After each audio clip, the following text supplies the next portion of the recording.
morning, traders. I'm Dennis Dick. And I'm Joel L. Connon. Welcome to Premarket Info. UBS cutting the price target on Apple today down to 700 from 780, but they lower 2013 forecast as well. Apple trading down over $10 on that. Goldman Sachs downgrades ExxonMobil.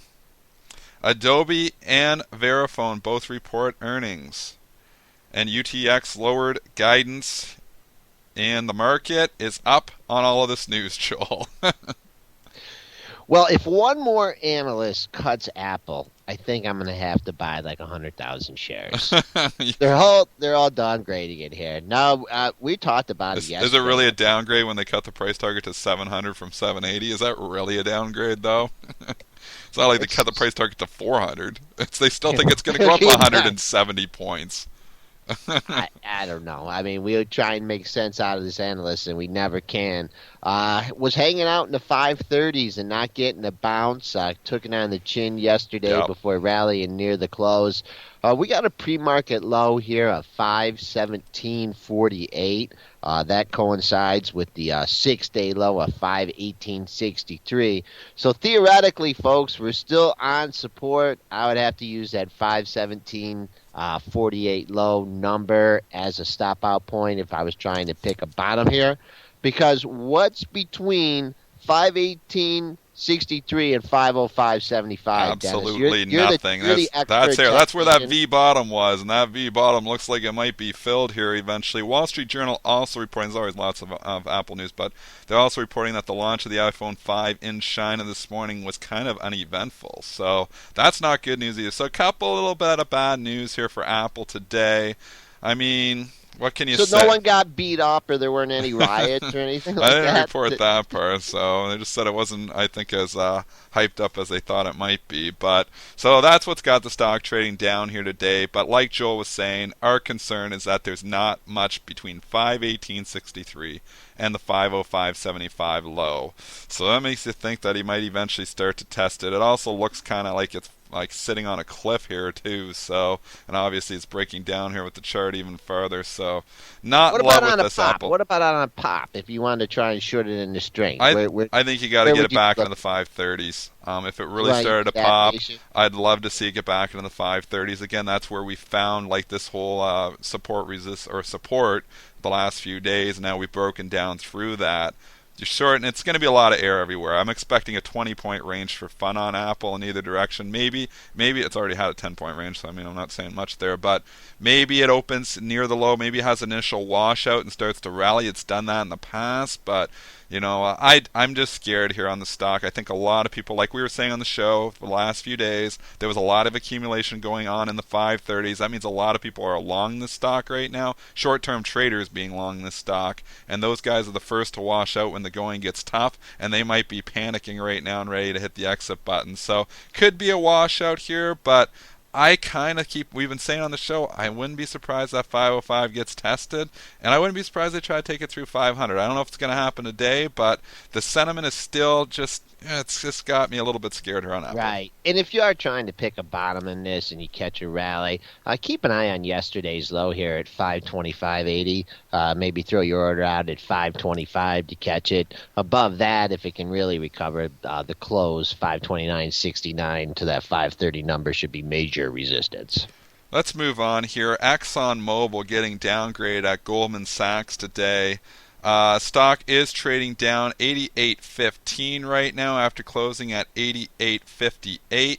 So here we are, not looking that great on the ExxonMobil chart here now too. I'm going to draw the old trend, which appears to be kind of going to be violated here. You're right there right now, but we start opening up below $88. I think I get nervous on this stock. Yeah, yesterday's low 88.27. 88 needs to hold.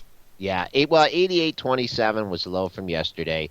88.24 was the low on Monday. Have traded below that in the pre-market, 88.05. So if you are trying to fade the Goldman Sachs downgrade here, you really need it to hold this $88 level because looking at my numbers, things really open up. You got a little support at 87.77, but if this thing gets rocking and rolling, we could be in the low 87s.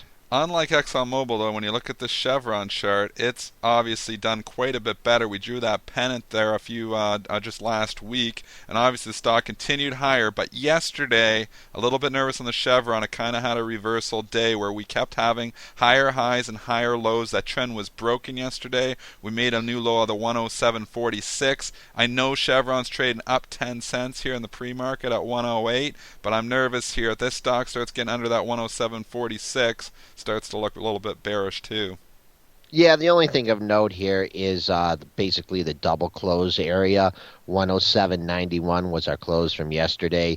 108.08 was the close on Wednesday. So, I mean, you have to respect that 108 level. If it breaks below 108, you do have minor support at 107.46. Adobe reported earnings last night.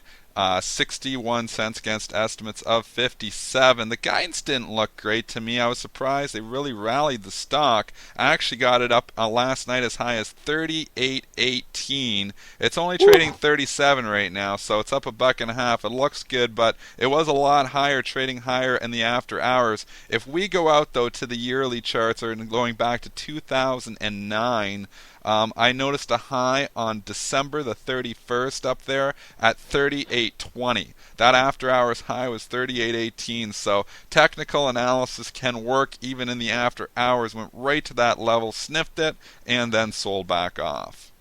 Yeah, that might not be achieved yet I don't today. think so. But taking a look at yesterday's range, we have a gap down here to 36.50, which easily could get filled here. Just hanging out around 37. Since we spiked up to that 38.18, sellers started to step in just under 38, and it's kind of been beating it back down. But boy, I tell you, below 37 here, I don't know if I'd want to be long. I don't think I would be either. I'm a little bit nervous here because the guidance didn't look great to me when I was reading it, and then obviously we topped out and we pulled back over $1 from those highs. Kind of been hanging out in the 37 for most of the after-hour session and the pre-market here. But you're right, we start cutting through 37. There's all air below. Verifone reports earnings as well. PAY stock trading down $2 on the earnings. They matched 76 cents against estimates of 76 cents, but lowered 2013 guidance. So the stock trading down here. Here's this old gap area. I know you're going to point it out there, Joel, where we had the gap update back on the 5th. Are we going to go fill that gap today? Oh, it looks like we already have here. We've traded pretty low here in the pre-market. We've traded under $30, Dennis. Did we get that down low? Wow. Yeah, 29.65. Well, if we were talking about this yesterday, we'd be saying someone wanted to sell a piece here at 34. Several tops up there, but that's old news. So we got to talk about today's news. I would just look at this $30 level again as support. I don't think we'll see that 29.65 low. A lot of congestion in the 30s back from the beginning of the month. So I'd look at that as support.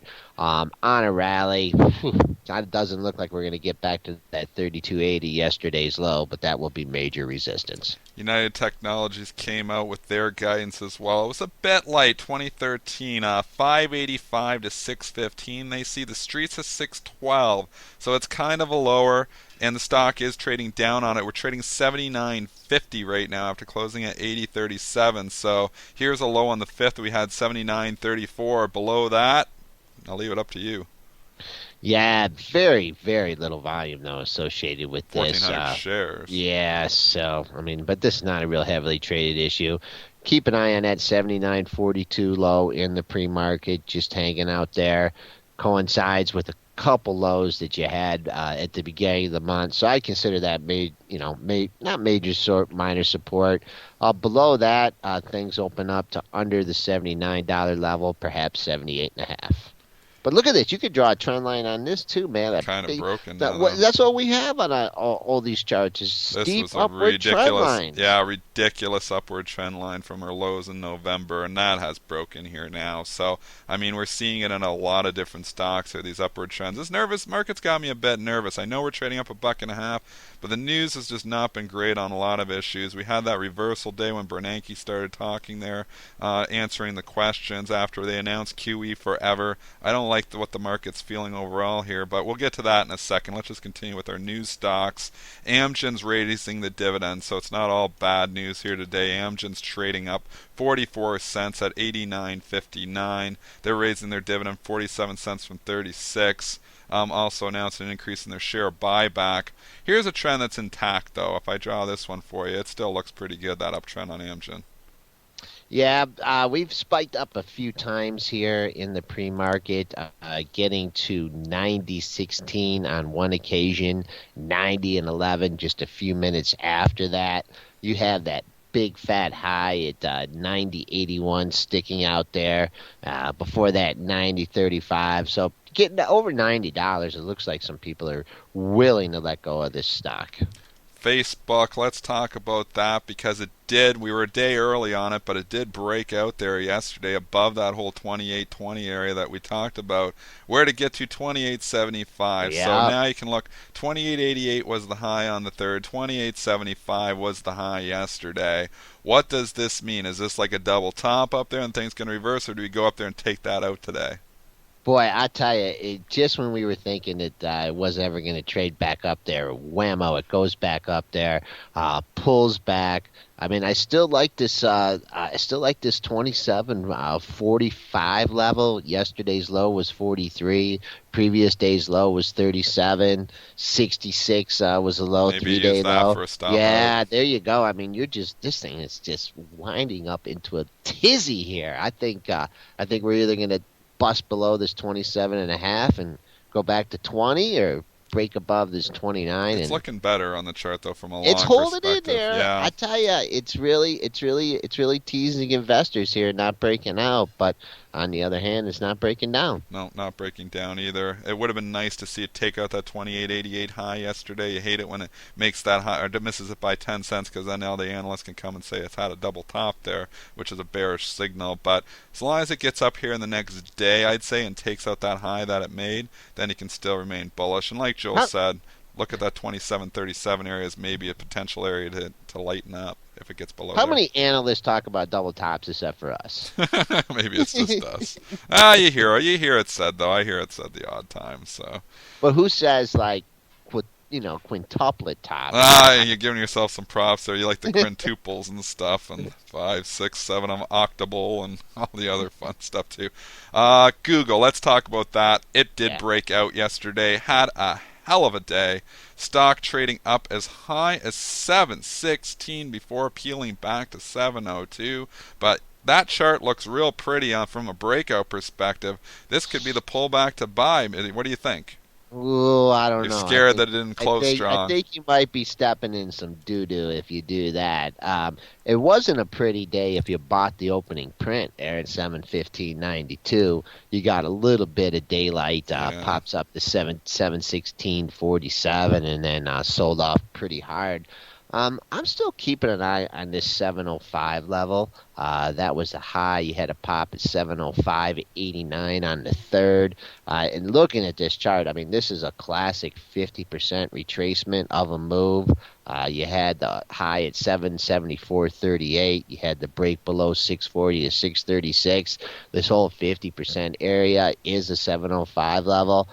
In order for me to get bullish here, I need to see at least 2 or 3 closes above this 705 level. And also with just the overall market, I guess we're the only ones seeing this weakness in it. But if you're going to follow the Apple train at all, I'd be careful with this Google. But it has separated from the Apple train. Like, look at that here. These two stocks were the same price a few months ago, and now Apple trading at 519 and Google trading up at 701. There's a 180 point spread there between the two now. So. Is it time to put it on? Maybe to go the other way. I don't know. Eventually, I guess sentiment can swing the other way again here too. But people have been buying the Google, just like they were buying your Microsoft there too, Joel. The stock. Actually, I snuck out yesterday of a little bit of the Microsoft at 27.49. Just missed the high by 3 cents, so I got lucky. I've still got a little bit. I sold over half the position though, so holding on a little bit here, but a little bit nervous on the Microsoft. Yeah, this 27 level is starting to be pretty good support. You snuck under yesterday to 26.95, and the two previous days highs there 27.05, 27.08. So really need to hold this 26.95 level to keep the minor uptrend intact. One more stock to talk about is General Electric because it did have a double top there yesterday. 21.95, 21.92. I'm kind of pissed off because I had an order out there to sell a whole boatload of 21.94. Missed it by a couple cents. That's always the way they seem to be going, know where your order is, and they always step in front of you, and you just don't get filled. You could say, oh, I should offer 21.92. The high would have been probably 21.91 then, so I probably still wouldn't have got it. But disappointed that I didn't get filled on that short. Stock obviously after it topped out of the 21.92 peeled right back, but there's a double top for you too. Yeah, and you gotta believe that even if it does sneak through there, there's going to be a boatload at 22 There is. for sale. Nice, There nice is. round number. That's why the HFT guys are stepping out a nickel ahead there, 8 cents ahead yesterday. Just alerting traders on the downside here. Basically back-to-back double bottoms. Uh, Tuesday and Wednesday, or excuse me, Wednesday and Thursday, 21.57 and 21.55. That's backed up by the double bottom at 21.36. So you got a couple support levels if it goes into reverse. Overall market thoughts. We're quoting the March contract here Yep. now. 14.14 is where we're trading this morning, so we're up a couple of bucks here. Market holding up quite well considering an ExxonMobil downgrade, Apple, UBS being bearish on them, and their iPhone 5 sales in China not being as good as maybe expected. So with Apple trading down 10, ExxonMobil, UTX down guidance, market still up 2 points. So this market is resilient. Yeah, a lot of times, during a rollover, sometimes you see, some little bit funky activity in the futures as they roll out of the December into the March contract. But you have a nice bottom here. As bearish talk as we give here with the Apple and the Exxon Mobil, you do have 3 out of 4 lows in a very defined area. 1409 was the low on Tuesday. 1409.75 was low yesterday. We've yet to reach that in the pre-market with 1410 and a quarter low. So if you're playing it from the long side, there's your major support level. If in fact we do take that out, you're looking at a little bit of a 5-point drop to 1405. Coming back on the upside, the overnight high 1419 and a quarter will be a good resistance point. But take a look at the 1416 level will be a good swing area. That's our show for today here, folks. Have a great trading day. We'll be back with you tomorrow.